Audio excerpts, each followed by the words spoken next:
गोलू ने सीखा स्वाद और स्वास्थ्य का मेल। दादी के साथ रसोई में चला प्यारा खेल। नारियल के पराठे में छुपा मीठा संदेश, बांटने में है असली खुशी का उत्सव देश। मिठास सिर्फ चीनी में नहीं बसती यहाँ, करुणा और साझा करने में खिलती है हर दुआ।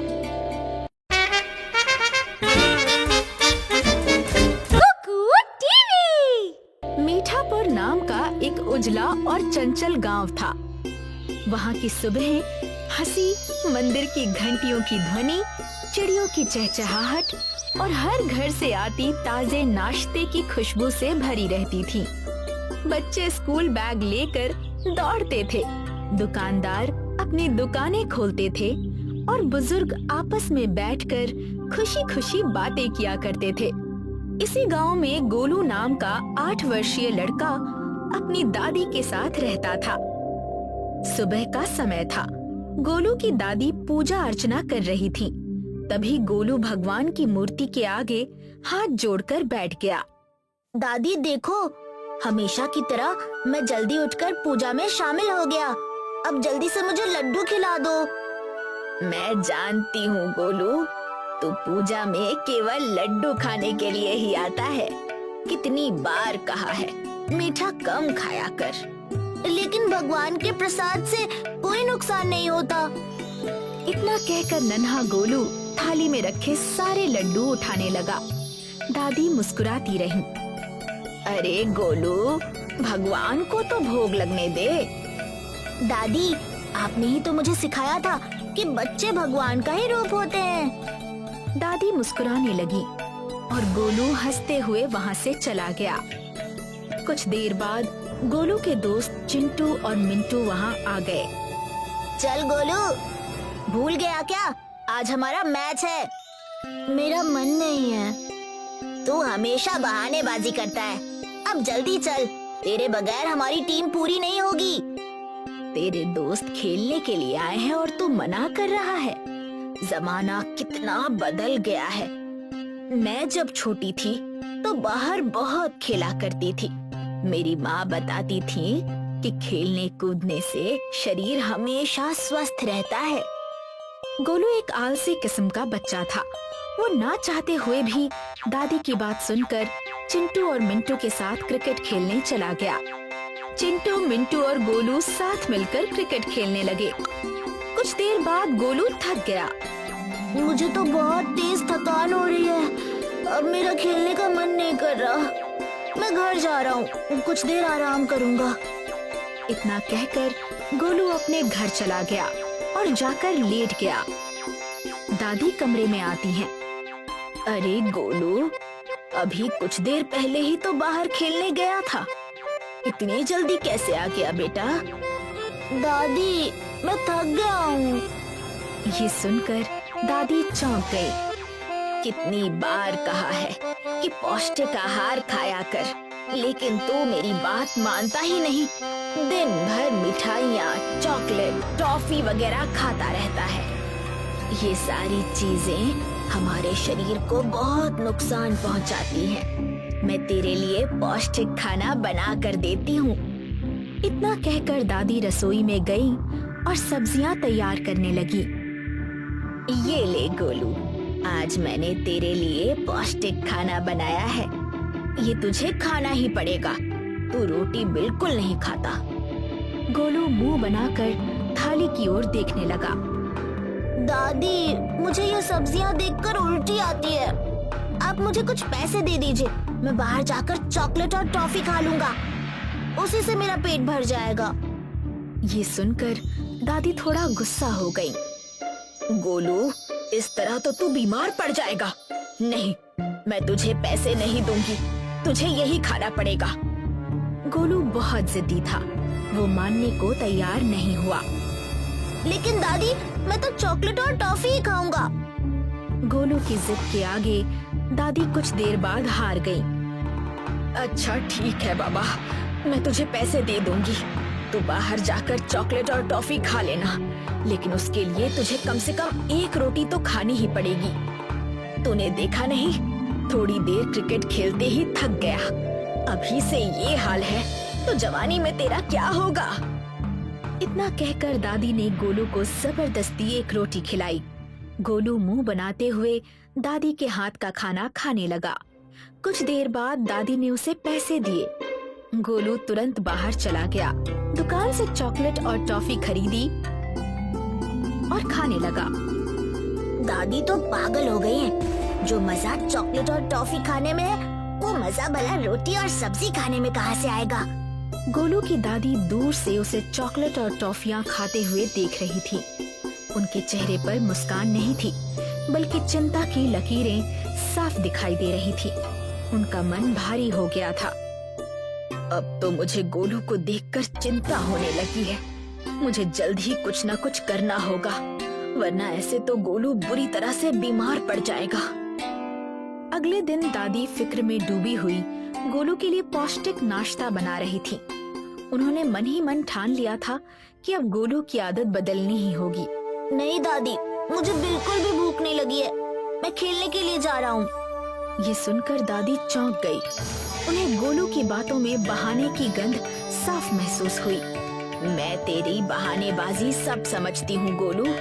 कल जब तेरे दोस्त तुझसे मिलने आए और खेलने को कहा, तब तूने मना कर दिया और आज तुझे खेलने की जिद सवार हो गई। मैं जानती हूँ ये सब तेरे बहाने हैं पौष्टिक खाना खाने से बचने के। गोलू ने दादी की बात का कोई जवाब नहीं दिया और दौड़ते हुए बाहर चला गया। मैदान में चिंटू और मिंटू फुटबॉल खेल रहे थे। गोलू उनके पास पहुंचा। अरे, आज तुम दोनों क्रिकेट नहीं खेल रहे, फुटबॉल खेल रहे हो।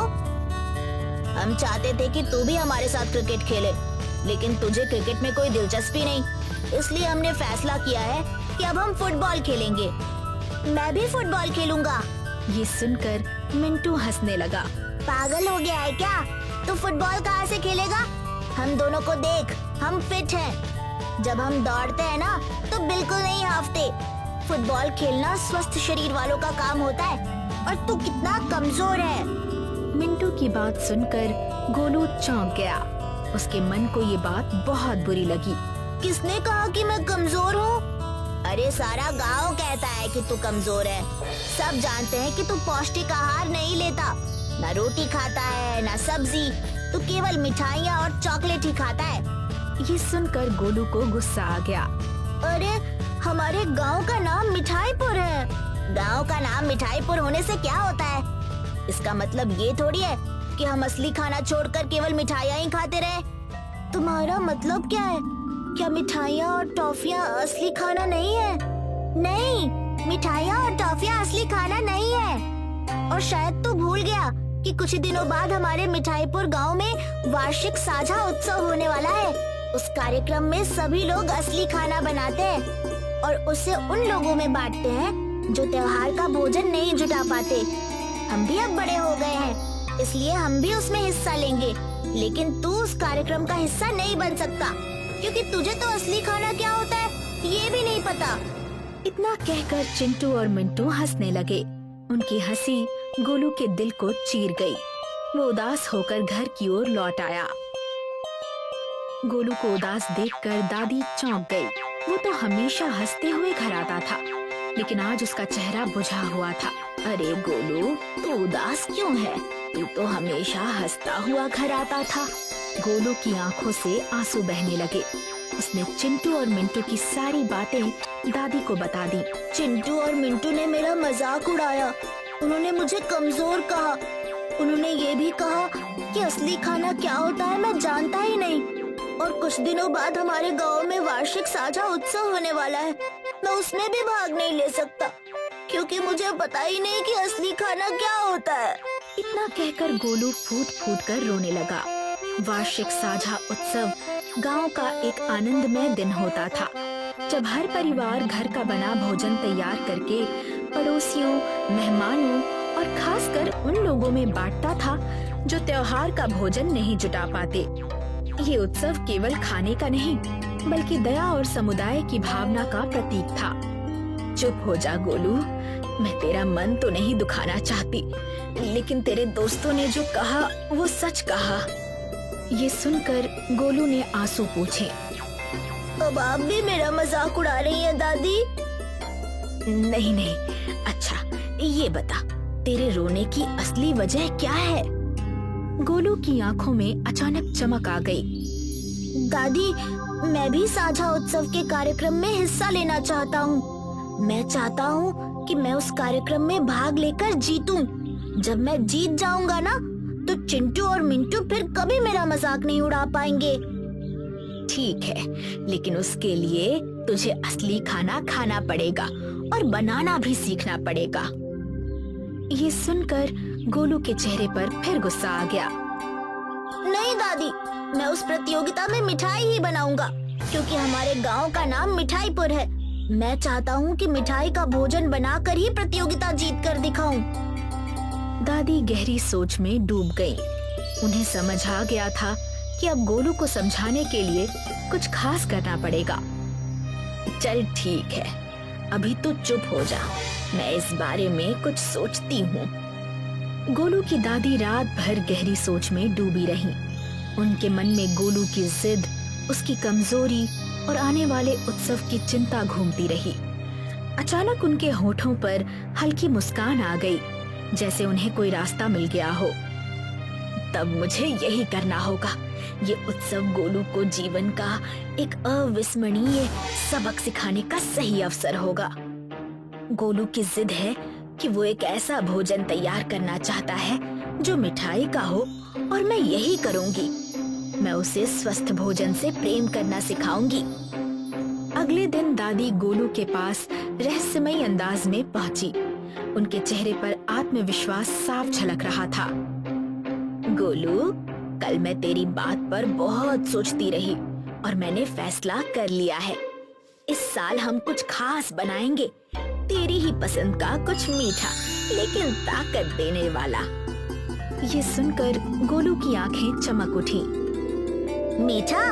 दादी, तुमने तो मेरा मन खुश कर दिया। अब जल्दी से बताओ क्या है वो? नारियल पराठा। ये सुनते ही गोलू चौंक गया। नारियल पराठा? मैं ऐसे पराठे के बारे में पहली बार सुन रहा हूँ दादी। इतना कहकर गोलू ने बोरियत भरा बड़ा सा मुंह बना लिया। दादी मुस्कुराई। तू नहीं जानता गोलू, इस पराठे के अंदर मीठा खजाना छुपा होता है। नारियल, गुड़ और इलायची इसे मीठा स्वाद देते हैं, फिर भी ये पौष्टिक और पेट भरने वाला होता है। ये सुनकर गोलू उत्सुक हो गया। अगर ऐसी बात है तो फिर मैं ये भोजन बनाना जरूर सीखूंगा दादी। तो फिर चल, रसोई में चलते हैं। आज तू केवल खाना ही नहीं खाएगा, बल्कि सीखेगा भी कि खाना बनता कैसे है। कुछ ही देर में रसोई के अंदर एक रोचक यात्रा की शुरुआत हो गई। दादी ने गेहूं का आटा लिया और गोलू की ओर देखकर मुस्कुराई। ये ताकत की नींव है। उन्होंने धीरे धीरे पानी डाला। धैर्य बहुत जरूरी होता है गोलू। अब तुम इस आटे को गूंथो। गोलू आटा गूंथने की कोशिश करने लगा। उसके हाथों में आटा अजीब अजीब आकार लेने लगा। तभी चिंटू और मिंटू वहाँ आ पहुँचे। अरे गोलू, ऐसा लग रहा है जैसे तूने हमारी बात दिल पर ले ली है।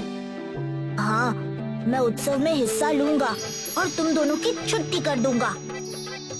ये सुनकर चिंटू और मिंटू चुप हो गए। दादी मुस्कुराई। अपने दोस्तों से ऐसी बात नहीं करते गोलू। हमेशा याद रखना, सबके साथ ही सबका विकास होता है। तुम अपने दोस्तों को भी अपने साथ ले लो, इससे तुम जल्दी सीख जाओगे। 8 वर्षीय गोलू का मन साफ था। वो फिर मुस्कुराया। चिंटू और मिंटू उसकी गंदी हथेलियां देखकर हंस पड़े। दादी ने माहौल को खेल जैसा बना दिया। आटा जीवन की तरह है, इसे प्यार से संवारना पड़ता है। कुछ देर बाद दादी ने कहा कि अब सबसे मजेदार भरावन की बारी है। उन्होंने नारियल तोड़ा। ये है प्रकृति का मीठा उपहार। गोलू मंत्र मुग्ध होकर देखता रहा। जब दादी ने नारियल को बर्फ जैसे सफेद कतरों में कद्दूकस किया, फिर उसे गुड़ के साथ कढ़ाई में मिलाया। गुड़ चीनी से अधिक सेहतमंद होता है और ऊर्जा भी देता है। फिर उन्होंने इलायची डाली। ये है जादुई खुशबू। दादी की रसोई त्योहार जैसी सुगंध से भर गई। गोलू ध्यान से देखता रहा कि साधारण सामग्री से कितना स्वादिष्ट भोजन बन रहा है। रेसिपी केवल सामग्री नहीं होती, बल्कि देखभाल, मेहनत और प्यार भी होता है।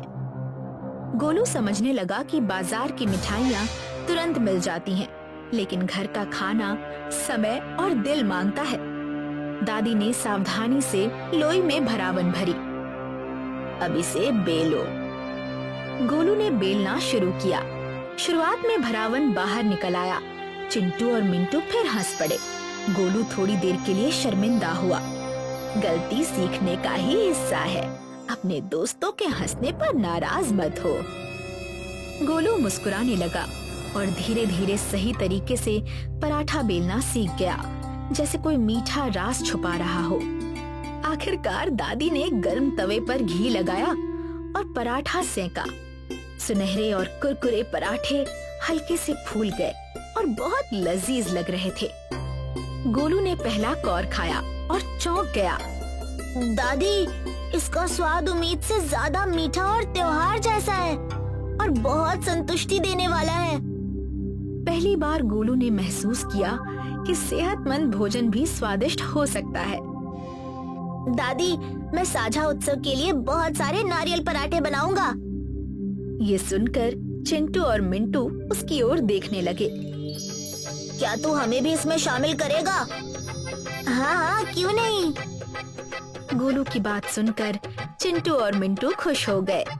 रसोई में अब केवल पराठों की खुशबू ही नहीं, बल्कि दोस्ती और समझदारी की मिठास भी फैल चुकी थी। कुछ दिन बाद उत्सव का दिन आया।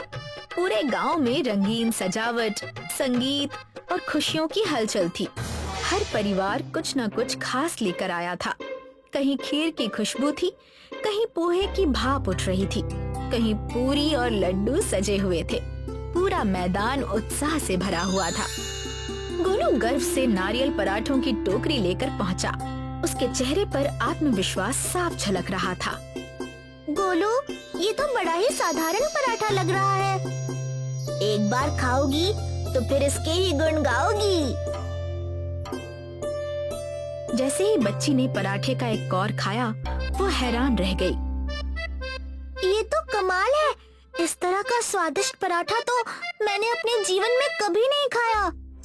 ये सुनकर सारे बच्चे पराठे खाने लगे और एक एक करके सब हैरान रह गए। देखते ही देखते गोलू का व्यंजन पूरे उत्सव का आकर्षण बन गया। तभी गोलू की नजर एक छोटी सी लड़की पर पड़ी, जो भीड़ से दूर चुपचाप बैठी थी। उसकी आंखों में उत्सव की चमक नहीं, बल्कि उदासी थी। तुम यहाँ उदास क्यों बैठी हो? सारे बच्चे तो खुश हैं, हंस रहे हैं, खेल रहे हैं। क्या नाम है तुम्हारा? मेरा नाम रानी है। इतना कहकर रानी ने अपना पेट पकड़ लिया। मैंने सुबह से कुछ नहीं खाया। ये सुनकर गोलू चौंक गया।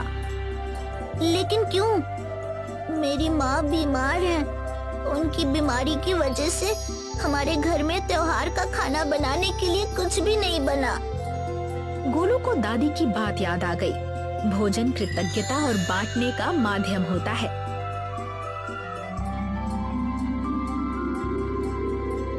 बिना एक पल गंवाए उसने अपनी टोकरी से सबसे बड़ा और ताजा नारियल पराठा निकाला और रानी को दे दिया। रानी हर कौर को धीरे धीरे खा रही थी। उसकी आंखों में आंसू आ गए थे। ये पराठा घर की गर्माहट जैसा स्वाद देता है। गोलू के मन में एक अनोखी खुशी उमड़ आई। ये खुशी मिठाई खाने से भी बड़ी थी। ये बांटने की खुशी थी। दादी दूर खड़ी ये सब देख रही थी। उनकी आंखें गर्व से चमक उठी। वो समझ गई कि उनका सबक सफल हो गया था। गोलू ने केवल रेसिपी नहीं सीखी थी, उसने करुणा भी सीखी थी। उस रात गोलू दादी के पास बैठा था। उसके चेहरे पर अब पहले जैसी जिद नहीं, बल्कि समझदारी थी। दादी, अब मैं समझ गया हूँ भोजन केवल स्वाद के लिए नहीं होता। भोजन को व्यर्थ नहीं करना चाहिए। भोजन एक आशीर्वाद है और किसी भी पकवान का सबसे मीठा हिस्सा है दूसरों के साथ बांटना। दादी मुस्कुराई। उनके चेहरे पर संतोष था। समय के साथ मिठाईपुर में नारियल पराठा उत्सव की नई परंपरा बन गई। अब हर साल इस उत्सव में नारियल पराठे जरूर बनाए जाते थे। गोलू अब केवल मिठाई पसंद करने वाला लड़का नहीं रहा था, बल्कि मीठे दिल वाला बच्चा बन गया था। सच्ची मिठास चीनी में नहीं, बल्कि बांटने में होती है।